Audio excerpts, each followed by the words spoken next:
Innal hamdalillah nahmaduhu wa nasta'inuhu wa nastaghfiruh wa na'udzu billahi min syururi anfusina wa sayyiati a'malina may yahdihillahu fala mudhillalah wa man yudlil fala hadiyalah.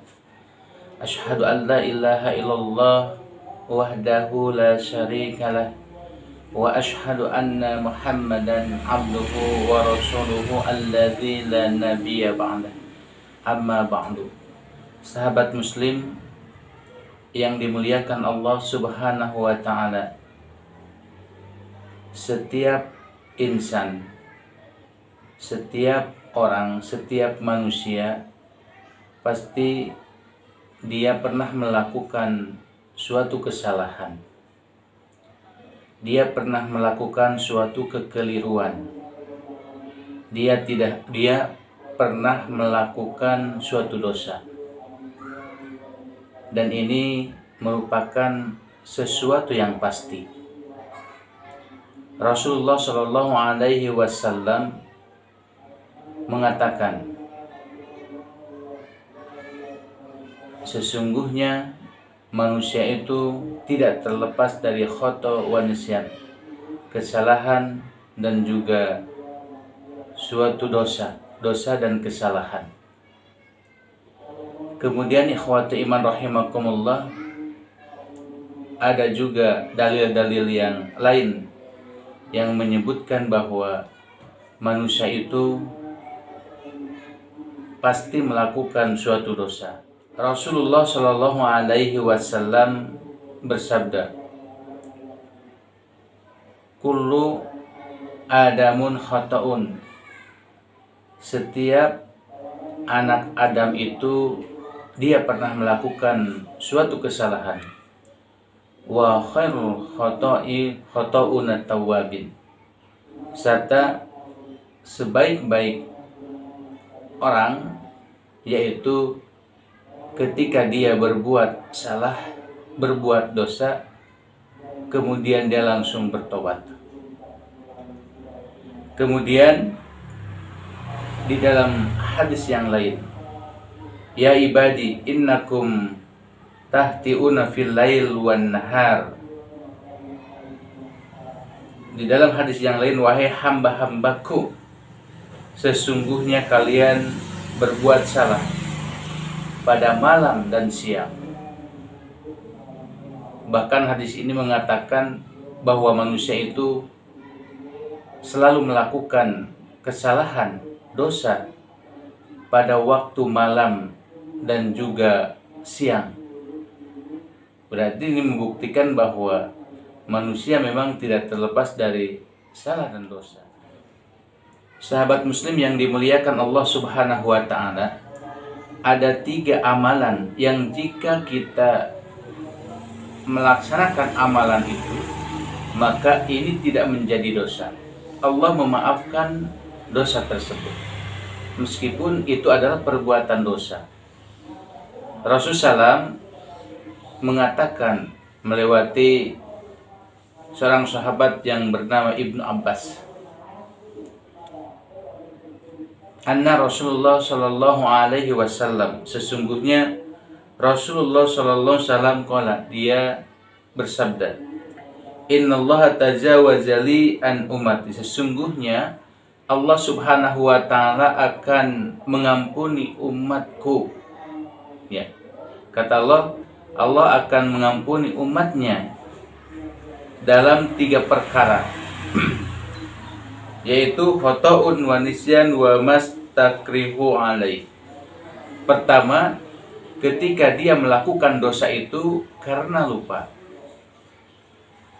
Kemudian yang kedua, dia melakukan perbuatan dosa itu karena tidak disengaja, karena keliru. Yang ketiga adalah dia mengerjakan dosa itu karena dipaksa. Misalnya, dia melakukan dosa karena kesalahan. Kita tahu semua bahwa di dalam melaksanakan ibadah saum itu adalah suatu dosa ketika kita memakan sesuatu. Sebab di antara syarat puasa itu adalah al-imsaku anil akli wasurbi wa ghasyatin nisa, yaitu dia harus menahan makan, minum, dan juga nafsunya dari mulai fajar sampai maghrib. Tapi ada pengecualian, kata Allah Subhanahu wa Ta'ala, Dia akan memaafkan dosa itu. Dan malah ini merupakan suatu rezeki dari Allah Subhanahu wa Ta'ala. Ketika dia berpuasa, kemudian dia lupa bahwa dia itu sedang berpuasa. Misal, ketika kita bertani terus capek, kita haus, kita lapar, datang ke rumah, langsung minum, langsung makan. Dia lupa bahwa pada waktu itu dia berpuasa. Sudah beres makannya, kemudian dia itu sadar bahwa dia itu sedang berpuasa. Maka hal ini tidak mengapa. Setelah makan karena lupa, lanjutkan lagi puasanya. Masya Allah, karena ia lupa. Sahabat muslim yang dimuliakan Allah Subhanahu wa Ta'ala, yang kedua, ya, kalau kita melakukan suatu dosa tapi kita keliru, maka ini tidak mengapa. Allah mengampuni dosa tersebut. Misalnya kita ambil contoh, kalau kita lagi ngumpul bersama keluarga, saya bersama istri misalnya berdampingan, kemudian ada adik ipar, ya, kemudian juga ada orang tua di sana. Kemudian ketika kita ngumpul, lampu mati, ya, secara spontan ini kan gelap, lampu mati gelap, tidak kelihatan apa-apa. Kemudian istri refleks, misalnya istri refleks menyalakan lampu, ya, atau bukan menyalakan lampu, mengambil penerangan yang lain, mungkin lampu cas ataupun lilin begitu.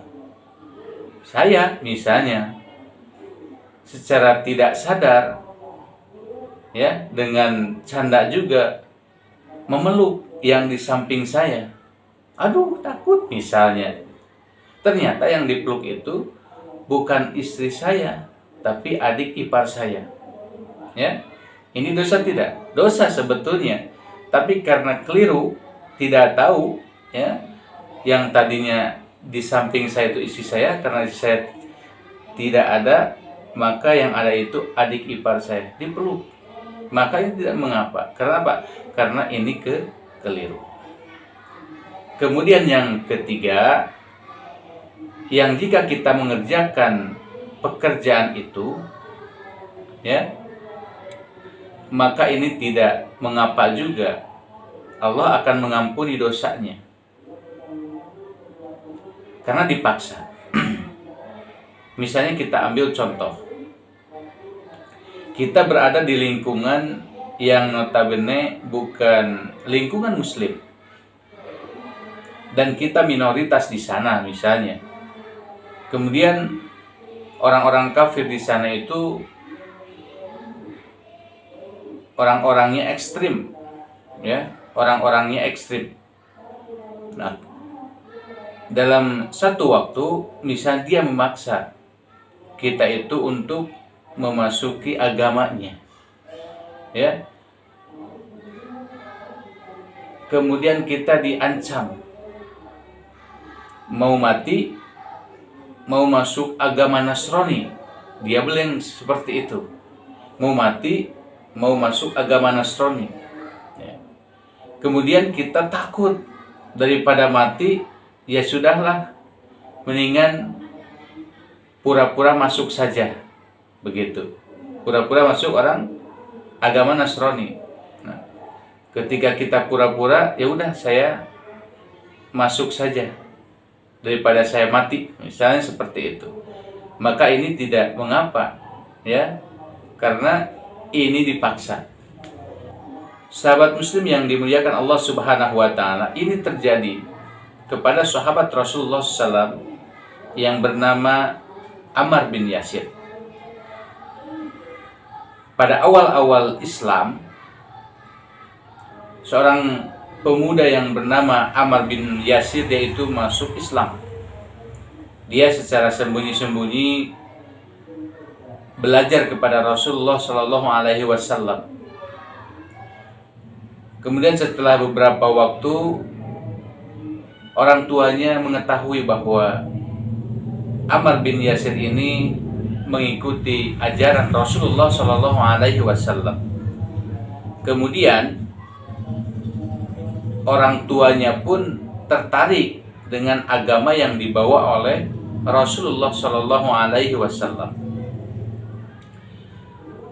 Untuk selanjutnya, dalam suatu hari, orang-orang kafir Quraisy pada waktu itu merasa geram dengan agama yang dibawa oleh Rasulullah Shallallahu Alaihi Wasallam dan tidak suka kepada pemuda-pemuda yang mengikuti ajaran Rasulullah Shallallahu Alaihi Wasallam. Kemudian pada waktu itu disiksalah orang-orang yang memeluk agama Rasulullah SAW, termasuk keluarga Ammar bin Yasir. Masya Allah, pada waktu itu ujian yang sangat berat bagi Ammar bin Yasir, karena di depan matanya orang tuanya dibunuh. Ya, anak siapa yang tidak merasa sakit hati? Anak siapa yang tidak hancur ketika di depan matanya orang tuanya dibunuh dengan kejam? Kemudian ketika ditawari oleh orang kafir Quraisy untuk kembali kepada agama semula, Ammar bin Yasir dia mengatakan, ya, saya percaya lagi kepada Lata Uzza mana. Karena apa? Karena dia itu dipaksa. Ya. Kemudian ikhwati iman rahimakumullah, hal ini disampaikan kepada Rasulullah SAW oleh sahabat yang lain. Tapi kata Rasulullah, ini tidak mengapa, karena ini terpaksa, asalkan di dalam hati kita itu tidak benar-benar kembali. Nah, hadirin ikhwati iman, sahabat muslim yang dimuliakan Allah Subhanahu wa taala.